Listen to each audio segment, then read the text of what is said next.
नमस्कार दोस्तों। ये आपका है इकाई 4। हम लोग आप पढ़ेंगे आज आजीविकाएँ। चलिए हम आपको दिखाते हैं आजीविकाएँ पढ़ने के लिए ग्रामीण क्षेत्र में आजीविका क्या होता है। इसको पढ़ लीजिए। पहले पाठ में हमने अपने जीवन में मौजूद अनेक तरह की विविधताओं पर नज़र डाली। हमने इस पर भी विचार किया कि अलग अलग क्षेत्रों में रहने से वहाँ के लोगों के काम धंधे और कैसे असर पड़ता है। वहाँ पर पाए जाने वाले पेड़ पौधे, वहाँ की फसलें या दूसरी चीज़ें किस तरह के लिए उनके लिए महत्वपूर्ण हो जाती है। इस पाठ में हम यह देखेंगे कि गांव में लोग किन विभिन्न तरीकों से अपनी आजीविका चलाते हैं। पहले दो पाठों की तरह यह भी हम इसकी पड़ताल करेंगे कि क्या लोगों के पास आजीविका चलाने के समान अवसर उपलब्ध है या नहीं, उनके जीवन की परिस्थितियां एक दूसरे से कितनी मिलती जुलती हैं और वे किन समस्याओं का सामना करते हैं, इसे भी हम देखेंगे। ग्रामीण क्षेत्र, गांव के क्षेत्र में आजीविका कैसे है, उस तरह का है। यह देखिए गांव का चित्र है। एक गांव की तरह कहानी का शुरुआत हो रहा है। कलपट्टू गांव तमिलनाडु में समुद्र तट के पास एक गांव है। कलपट्टू यह यहाँ लोग कई तरह के काम करते हैं। दूसरे गांव की तरह यहाँ भी खेती के अलावा कई काम होते हैं, जैसे टोकरी, बर्तन, घड़े, ईंट, बैलगाड़ी इत्यादि बनाना।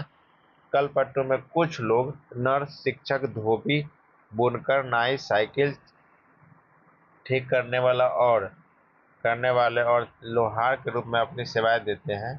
यहाँ कुछ दुकानदार एक एवं व्यापारी भी हैं। जो मुख्य गली जो मुख्य गली है वह बाजार की तरह दिखती है। उसमें आपको तरह तरह की कई छोटी दुकानें दिखेंगी, जैसे चाय, सब्जी, कपड़े की दुकान तथा दो दुकानें बीज और खाद की, चार दुकानें चाय की जहाँ टिफिन भी मिलता है। यहाँ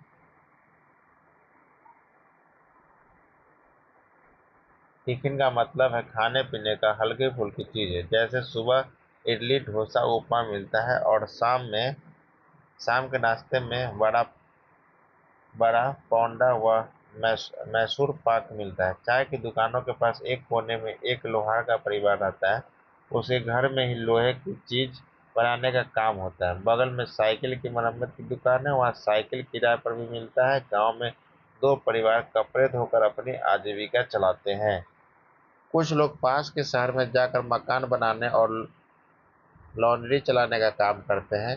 गांव छोटी छोटी पहाड़ियों से घिरा हुआ है। सिंचित जमीन में मुख्यतः धान की खेती होती है। ज्यादातर परिवार खेती के द्वारा अपनी आजीविका कमाते हैं। यहाँ आम और नारियल के काफी बाग हैं। कपास, गन्ना और केला भी उगाया जाता है। आइए कुछ लोगों के से मिले जो कलपट्टू के खेतों में काम करते हैं देखें देखें कि हम उनकी आजीविका के बारे में क्या सीख सकते हैं।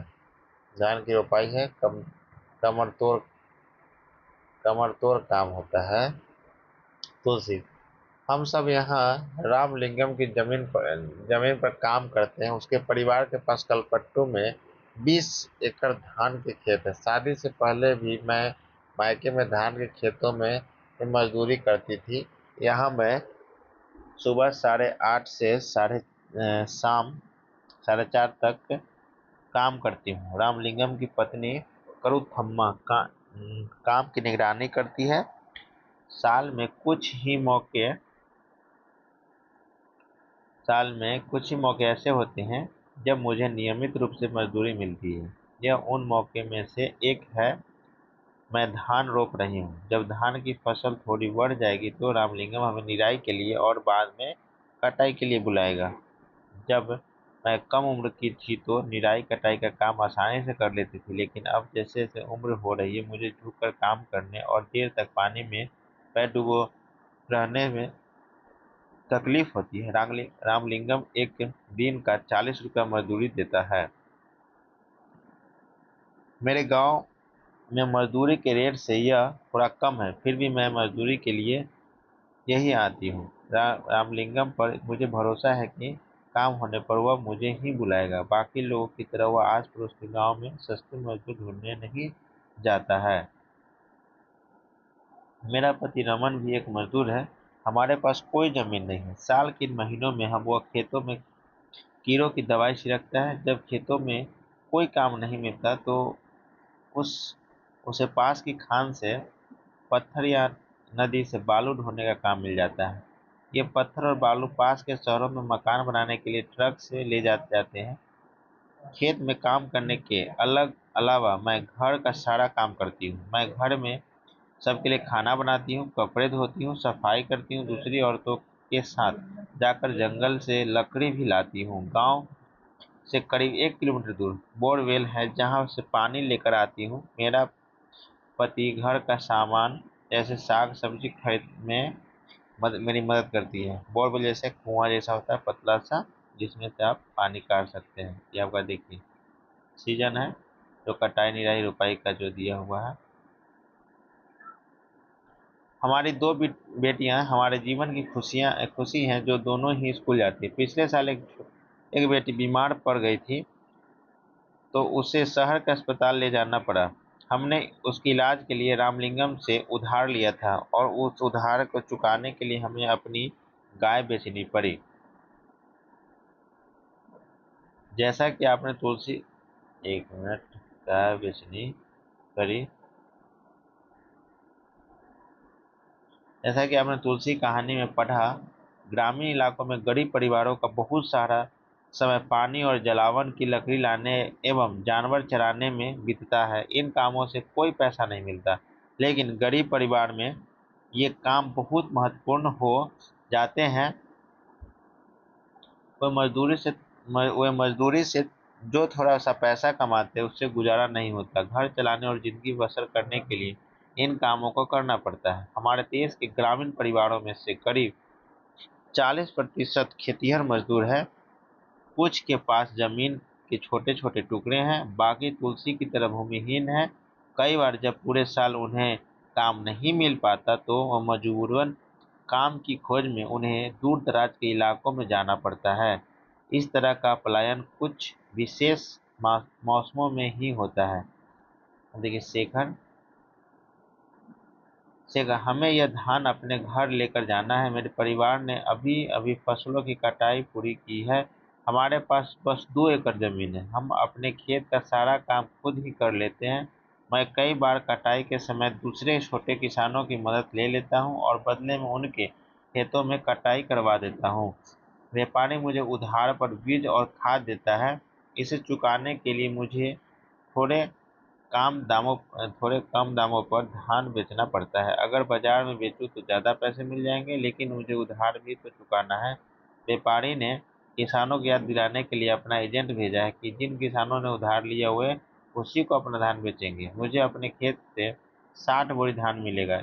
इनमें से कुछ में से मैं अपना उधार चुका दूंगा और बाकी घर में लग जाएगा, लेकिन मेरे हिस्से में जो आता है वह सिर्फ 8 महीने तक ही चल पाता है। इसीलिए मुझे और पैसा कमाने की जरूरत पड़ती है। इसके लिए मैं रामलिंगम की चावल की मिल में काम करती हूँ। वहाँ मैं पड़ोसी गांव के किसानों से धान इकट्ठा करने में उसकी मदद करता हूँ। हमारे पास एक संकर गाय है भी है। उसका दूध हम यहीं के सहकारी समिति में बेच देते हैं। इससे रोज के खर्चों के लिए थोड़ा और पैसा मिल जाता है। कर्ज लेने पर, जैसा कि आपने पढ़ा कि किसान ऐसे जरूरत पड़ने पर चीजों के खरीदने के लिए पैसा कर्ज लेते हैं। अब अक्सर ये पैसा बीज खाद कीटनाशक खरीदने के लिए साहूकारों से कर्ज लिया जाता है।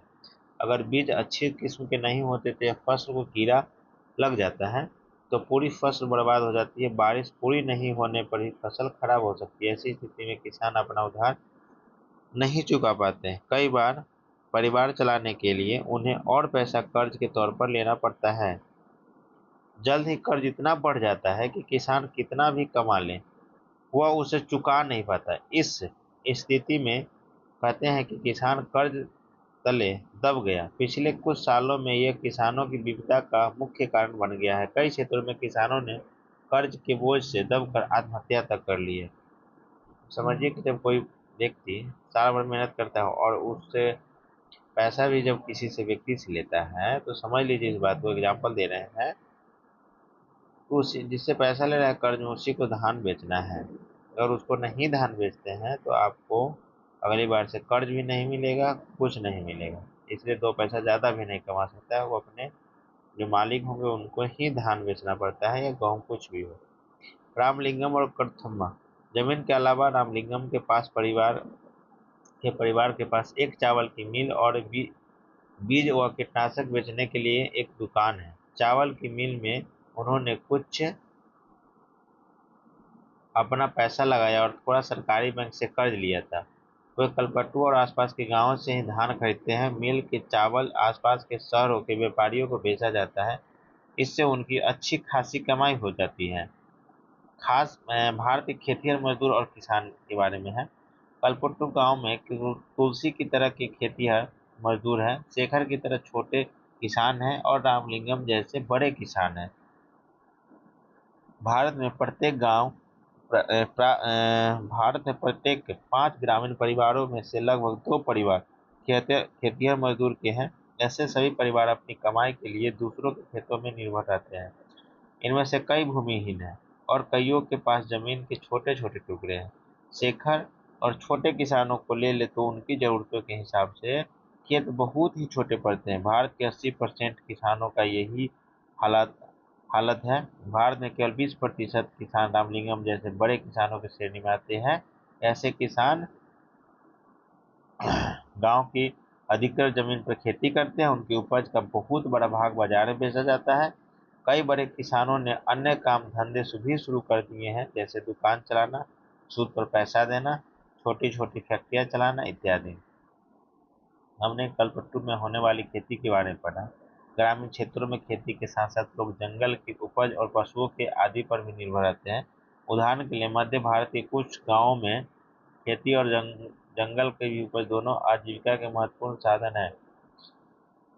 महुआ बीनने, तेंदुआ के पत्ते इकट्ठा करने, शहद निकालने और उन्हें व्यापारियों को बेचने जैसे काम अतिरिक्त आय में मदद करते हैं। इसी तरह सहकारी समिति को यह पास के शहर के लोगों को दूध बेचना भी कई लोगों के लिए आजीविका कमाने का मुख्य साधन है। समुद्र तटीय इलाकों में हम देखते हैं कि पूरे के पूरे गांव मछली पकड़ने में लगे हुए हैं। आइए अरुणा और परिवेलन के जीवन के बारे में पढ़कर मछली पकड़ने वाले एक परिवार के बारे में थोड़ा और जाने। यह परिवार कलपट्टू के पास पुदुपेट नाम के गांव में रहता है।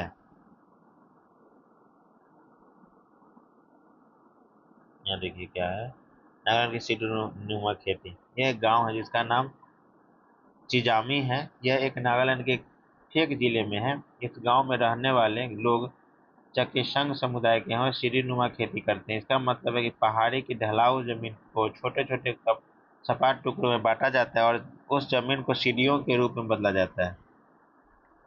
प्रत्येक सपाट टुकड़े के किनारों को ऊपर उठा देते हैं जिससे पानी भरा रह पाए। यह चावल की खेती के लिए सबसे अच्छा है। चिजामी के लोगों के पास अपने अपने खेत हैं, लेकिन वो इकट्ठे होकर एक दूसरे के खेत में भी काम करते हैं। वे 6 से 8 लोगों का एक समूह बनाते हैं और इकट्ठे मिलकर पहाड़ के एक हिस्से पर घास पतवार साफ करते हैं। जब दिन का काम खत्म हो जाता है तो सारा समूह इकट्ठे बैठकर खाना खाता है। ऐसा कई दिनों तक चलता रहता है, तब तक काम नहीं हो जाता। अरुणा परिवहन की कहानी पढ़िए। पुदुपेट कलपट्टू से ज्यादा दूर नहीं है। यहाँ के लोग मछली पकड़कर अपनी आजीविका चलाते हैं। उनके घर समुद्र के पास होते हैं और चारों ओर जाल और कैटामरेन मतलब मछुआरों की खास तरह की छोटी नाव की पंक्तियां दिखाई देती हैं। सुबह 7 बजे समुद्र किनारे बड़ी गहमागहमी रहती है। उस समय सारे कैटरमैन मछलियां पकड़कर वापस लौट आते हैं। मछली खरीदने और बेचने के लिए बहुत औरतें इकट्ठी हो जाती हैं। मेरा पति परिवेलन, मेरा भाई और जीजा आज बड़ी देर से लौटे। मैं बहुत परेशान हो गई थी। यह हमारे कैटमरेन में इकट्ठे की समुद्र में जाते हैं। उन्होंने बताया कि आज वे तूफान में फंस गए थे। आज जो मछलियां पकड़ी गई उनमें से मैंने परिवार के लिए कुछ मछलियां तक एक तरफ उठाकर रख दी, बाकी मैं नीलाम कर दूंगी। इस नीलामी से जो पैसा मुझे मिलता है वह 4 भागों में बढ़ जाता है। 3 हिस्सों उन तीनों को लोग बढ़ जाते हैं जो मछली पकड़ने जाते हैं। बाकी एक हिस्सा उसे मिलता है जिसकी नाव है और जाल वगैरह होते हैं। चूंकि जाल कैटामैरान और उसका इंजन हमारे है तो वह हिस्सा भी हमें ही मिल जाता है। हमने बैंक से उधार लेकर एक इंजन खरीदा है जो कैटामैरान में लगा हुआ है। इससे यह लोग समुद्र में दूर तक जा पाते हैं और ज्यादा मछलियां मिल जाती हैं। नीलामी में जो औरतें यहाँ से मछलियां खरीदती हैं वह टोकरे भरकर गांव बेचने के लिए ले जाती हैं। कुछ व्यापारी भी हैं जो शहर की दुकानों में की मछलियां खरीदते हैं। दोपहर 12 बजे तक वही नीलामी का काम निपटा जा पाती है। शाम को मेरा पति और बाकी रिश्तेदार मिलकर जाल को सुलझाते हैं और उसकी मरम्मत करते हैं। कल सुबह सुबह 2 बजे से वे फिर समुद्र की तरफ चल देंगे। हर साल मानसून के दौरान करीब 4 महीने तक वे समुद्र में नहीं जा पाते क्योंकि वह मछली के प्रजनन का समय होता है। इन महीनों में हम व्यापारियों से उधार लेकर अपना गुजारा चलाते हैं। इस कारण बाद में हमें मजबूरी में उस व्यापारी को मछली बेचनी पड़ती है और हम खुद खुली नीलामी नहीं कर पाते। वह खाली महीनों काटना सबसे मुश्किल होता है। पिछले साल सुनामी के कारण हमारा बड़ा नुकसान हुआ। ये आपका किसका कहानी है? अरुणा परिविलन का है। देखिए यहाँ में मछली बेचने का है। ग्रामीण क्षेत्रों में आजीविका के साधन। ग्रामीण क्षेत्रों में लोग अपनी आय विभिन्न तरीकों से कमाते हैं। कुछ खेती बाड़ी का काम करते हैं और कुछ अन्य काम करके अपनी आजीविका चलाते हैं। खेती में कई तरह के काम शामिल है जैसे खेत तैयार करना, रोपाई, बुवाई, निराई और कटाई। फसल अच्छी हो इसके लिए हम प्रकृति पर निर्भर है। इस तरह जीवन ऋतुओं के इर्द गिर्द ही चलता है। बुवाई और कटाई के समय लोग काफी व्यस्त रहते हैं और दूसरे के समय काम का बोझ कम रहता है। देश के अलग अलग क्षेत्रों में ग्रामीण लोग अलग अलग तरह की फसलें उगाते हैं। फिर भी हम उनके जीवन की परिस्थितियों में और उनकी समस्याओं में काफी समानताएं पाते हैं। लोग कैसे जिंदगी बसर करते हैं और कितना कमा पाते हैं यह इस बात पर निर्भर करता है कि वह जिस जमीन को जोतते हैं वह कैसी है। कई लोग उस जमीन पर मजदूर के रूप में निर्भर हैं। ज्यादातर किसान अपनी जरूरतों को पूरा करने और बाजार में बेचने के लिए भी फसलें उगाते हैं। कुछ किसानों को अपनी फसल उन व्यापारियों को बेचनी पड़ती है जिनसे वे पैसा उधार लेते हैं। गुजर बसर करने के लिए कई परिवार को काम की खातिर उधार लेना पड़ता है। फिर तब लेना पड़ता है जब उनके पास कोई काम नहीं रहता है। ग्रामीण क्षेत्रों में कुछ परिवार ऐसे हैं जो बड़ी बड़ी जमीनों, व्यापार और अन्य काम धंधों पर फल फूल रहे हैं। फिर भी ज्यादातर छोटे किसानों, खेतिहर मजदूरों, मछली पकड़ने वाले परिवारों और गांव में हस्तशिल्प का काम करने वाले लोगों को पूरे साल रोजगार नहीं मिल पाता। यहाँ पर गांव का एक आजीविका के बारे में है जो किस तरह से गांव में चलता है। ये सब दुख होता है। अभी भी आजकल गांव में ये सब चीज देखने को मिलता है। ठीक है। बहुत से आदमी दुकान चलाते हैं, कोई दूध सेंटर है, कोई खेती करता है, कोई अपना गाय मवेशी रखे हुए हैं। इसी तरह से चलिए ठीक है, आगे पढ़ लीजिएगा। धन्यवाद।